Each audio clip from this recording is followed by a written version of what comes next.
আসসালামু আলাইকুম গাইস, আজকে আপনাদের দেখাবো পবিত্র মদিনা মসজিদ নববী। এটা হচ্ছে পবিত্র মদিনা মসজিদ নববী।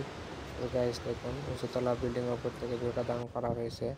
উপরতলা বিল্ডিং থেকে মসজিদে নববী কতটা চমৎকার লাগতেছে, মাশাআল্লাহ। সুন্দর লগ্নে দেখুন মসজিদে নববী মিনারের লাইটিং এর কারণে কতটা চমৎকার লাগতেছে। এই প্রত্যেকটা মুসলমানের স্বপ্ন, আশাকাঙ্ক্ষা পবিত্র সোনার মদিনা একবার হলে আসা, নবীজির রওজা মুবারকে সালাম দেয়া। তো আল্লাহ তাআলা সবাইকে পবিত্র মসজিদে নববীতে আসার তৌফিক দান করুক। তো গাইস দেখুন সুন্দরবনের কতটা চমৎকার লাগতেছে চারপাশের দৃশ্য, মাশাআল্লাহ।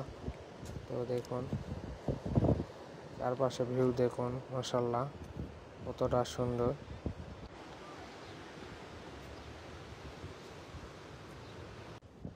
তো গাইস এটা হচ্ছে কবরস্থান।